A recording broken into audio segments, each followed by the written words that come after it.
আৰু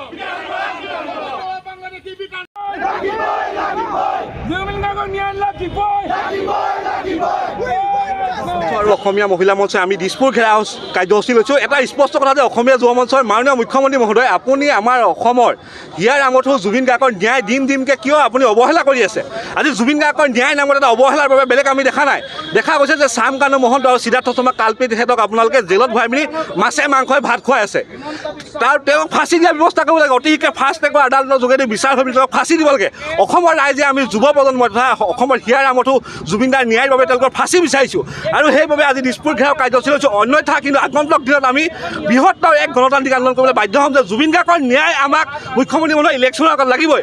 আৰু এটা কথা, মাননীয় মুখ্যমন্ত্ৰী মহোদয় অলপ কেইদিনমানৰ আগত দেখিছে তেওঁলোকে অবৈধ বাংলাদেশী আপোনাৰ উচ্ছেদ কৰিছিলে, কিন্তু সেই উচ্ছেদ অভিযান কিয় এতিয়া স্থবিৰ হৈ গ'ল? ইয়াৰ আঁৰত আচলতে কি আছে?